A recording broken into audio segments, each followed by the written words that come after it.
Hey everyone. Welcome back to the show. Today, we've got something a little personal, a little funny, and definitely useful. We're talking about reacting to your old English mistakes, the cringy, awkward, sometimes hilarious ones, and what they can actually teach you. Oh yes, this is going to be fun. We've all had those moments where we look back at something we wrote or said in English years ago and think, wait, did I really say that? But here's the thing, those mistakes are proof that you've grown. Totally. You can't improve if you never mess up. I remember writing, I am interested in music, on my profile once, and I couldn't figure out why no one corrected me. Now I look back and laugh, but it actually taught me the difference between interested and interesting. That's such a classic. I used to say, he told me do it instead of he told me to do it. That little word to makes such a difference. At the time, I didn't even notice, it sounded fine to me. But now I know how important those little grammar connectors are. Exactly.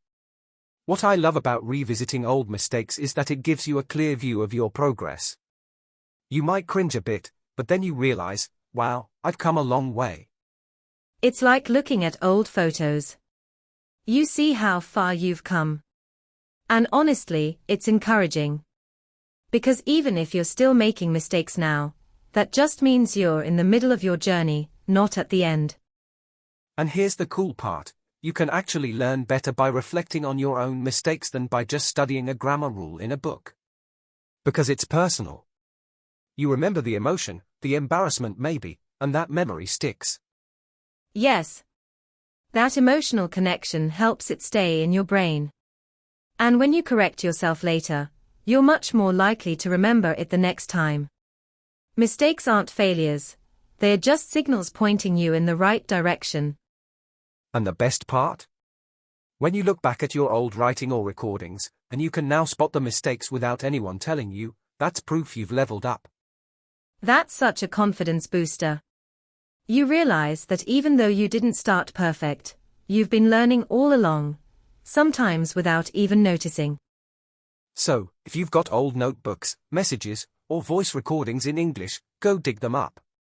React to them, laugh at them, learn from them. Your past mistakes are like a free lesson from your past self. And hey, maybe even keep a journal of your current English now.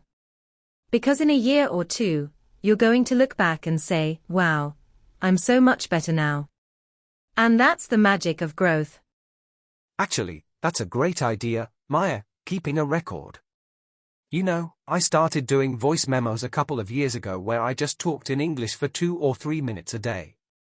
When I listen to those now, I cringe a little, sure, but I hear the improvement. Yes. And it's so motivating, right? Because you're not just studying English, you're building your English. Like building a muscle. You don't see results day by day, but one day you wake up and realize, oh wow, I can actually do this now. Exactly. And the key is not to judge your old self too harshly. Like, of course you made those mistakes. That was the version of you who was brave enough to try.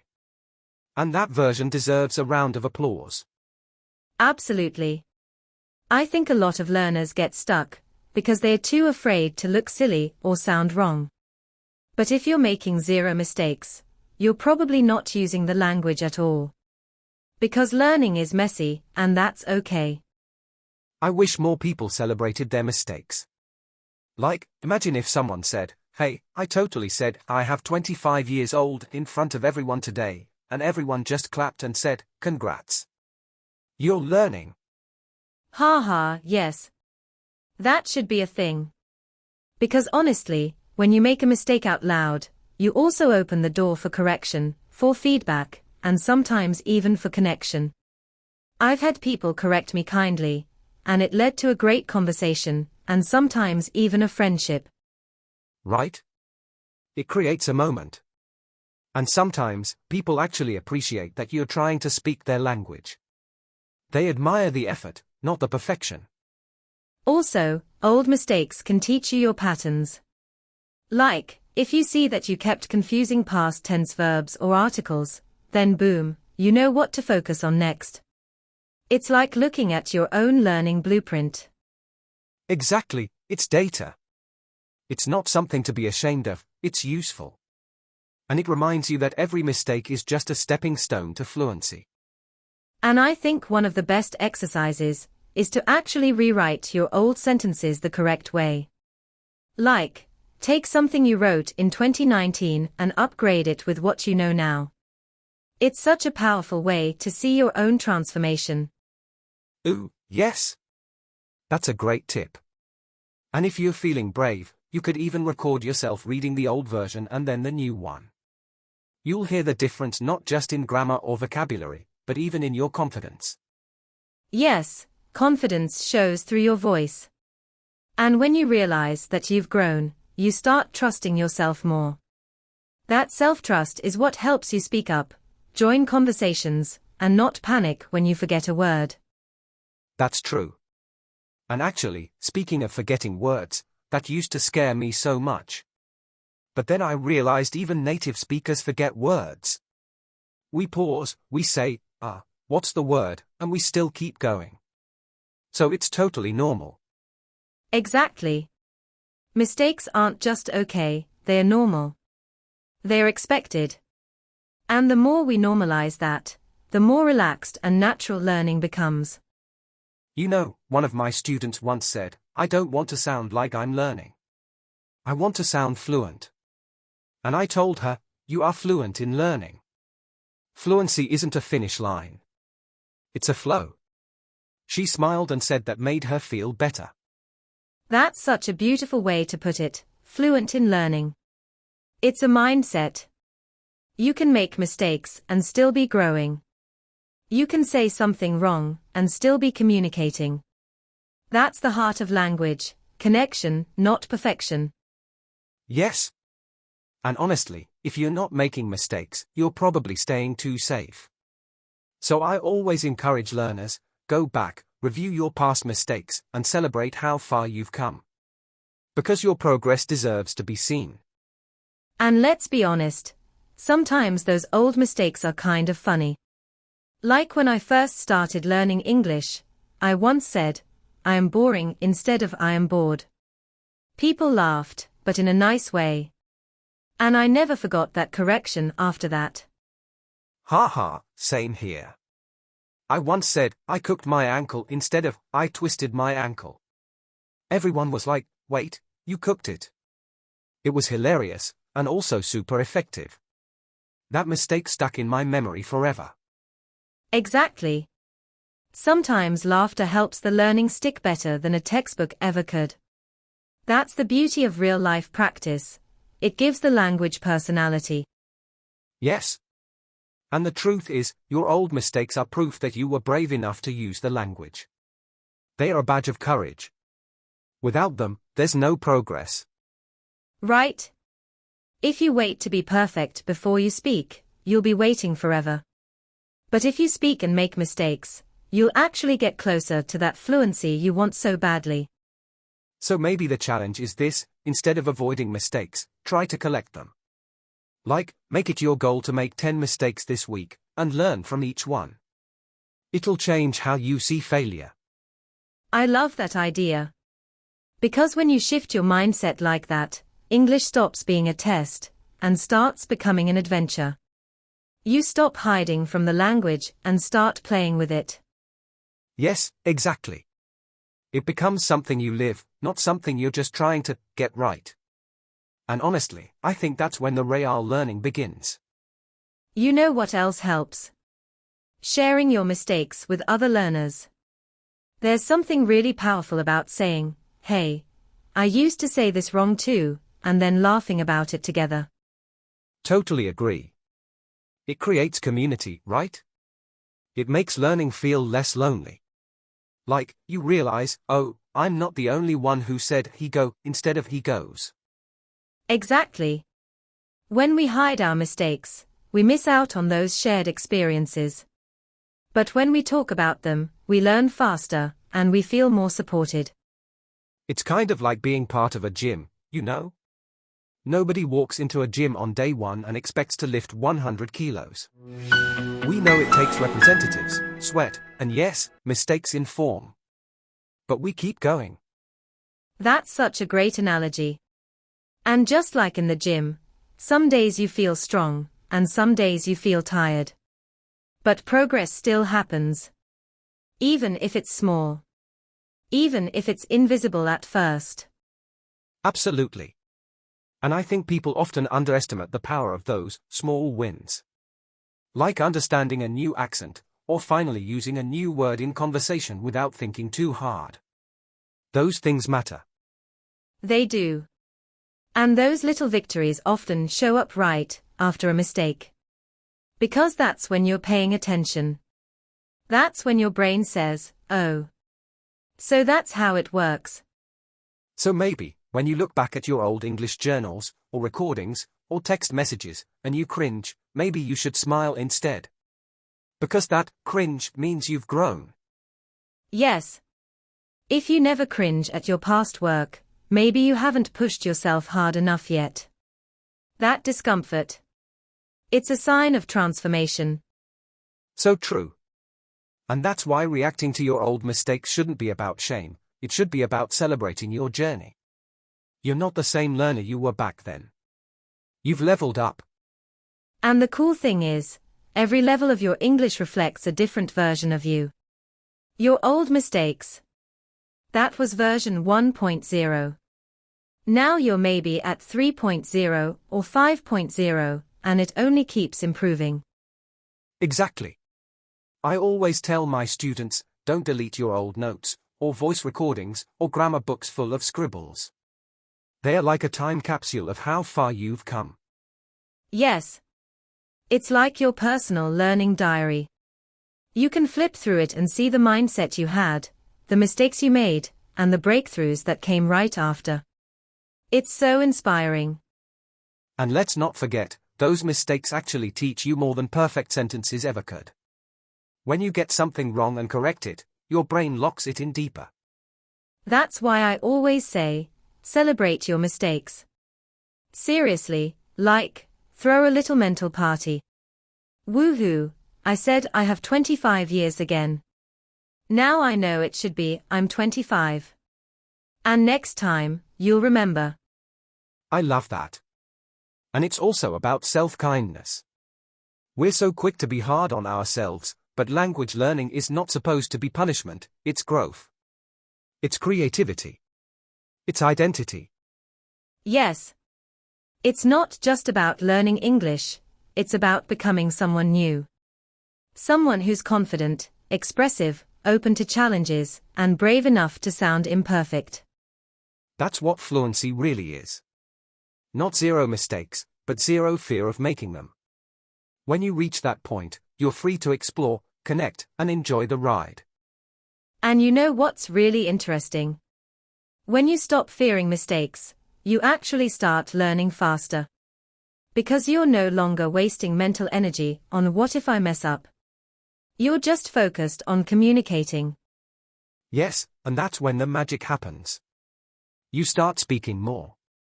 Writing more. You try new phrases, play with expressions, and suddenly, your vocabulary starts growing without it feeling like hard work. It becomes fun, even. Like experimenting with different ways to say something, or picking up a slang phrase from a movie and trying it out in conversation. Exactly. And when someone corrects you, you're like, great. Another thing I just improved. Not, oh no, I failed, but awesome, I leveled up. That shift in mindset changes everything. Because now, instead of being afraid of feedback, you welcome it. You realize that every correction is a gift. And it takes humility too, right? To say, I'm still learning, and that's okay. Because language isn't something you master once, it's something you grow with over time. Definitely. Even native speakers are still learning. They pick up new words, adapt to new slang, adjust to different accents. So if they're allowed to keep learning, so are we. That's such an important point. Fluency doesn't mean perfection, it means fluidity. It means being able to keep going, even if you stumble a bit. Yes. It's not about having a flawless accent or grammar, it's about being understood, expressing yourself, and having the courage to keep improving. And every time you look back and notice an old mistake, take it as proof. I'm not stuck, I'm moving forward. I think one of the best exercises is actually to go back and read something you wrote a year ago. An old essay, maybe a social media post in English, or even your first email to a tutor. Oh, totally. It might make you cringe a little, but then you'll also smile and think, wow, I've come so far. And that realization, it can be the fuel you need when you're feeling stuck. Because progress in language learning is often invisible in the moment, but it's very visible when you look back. Yes. It's like climbing a mountain. You're focused on the next step, the next rock, but when you stop and look back, you see how high you've climbed. And let's be honest, those mistakes you made back then, they were necessary. Without them, you wouldn't have built the understanding you have now. Exactly. You have to crawl before you walk, and walk before you run. You can't just skip the mistake stage and expect fluency to appear. Right? And some of the phrases we feel embarrassed about saying wrong in the past, those are actually great stories to tell. Oh yeah. I remember once a student said, "I'm boring," when they meant, "I'm bored." It led to a full 10-minute conversation about adjective differences, and now they never forget the right one. Same here. I had someone say, "I lost my bus," instead of "I missed my bus." It was so funny, but such a perfect moment to teach and learn. Those funny, awkward moments stick. They become anchors for better understanding. They help the grammar rules make sense in a real-life way. And I think it's so important for learners to know that those mistakes don't define you, they shape you. They are part of your fluency story. And honestly, some of my most fluent students today were once the ones who made the most mistakes. Not because they were bad at English, but because they were brave enough to try and learn from every error. That's such a good point. Fluency isn't about avoiding mistakes, it's about surviving them, learning from them, and coming back stronger every time. Yes, and that requires resilience. Sometimes you say something wrong, people don't understand, and you feel embarrassed, but if you keep going, that's where growth happens. Exactly. It's like building muscle at the gym. You don't grow stronger by staying comfortable, you grow by pushing through resistance. And honestly, language mistakes are not a sign of failure, they are a sign of effort. They mean you're practicing, not just passively listening. Right? Like when someone writes, "He go to school every day," instead of "he goes," it means they are trying. They are constructing real sentences. That's a win. Totally. And once someone explains the error, it usually sticks forever.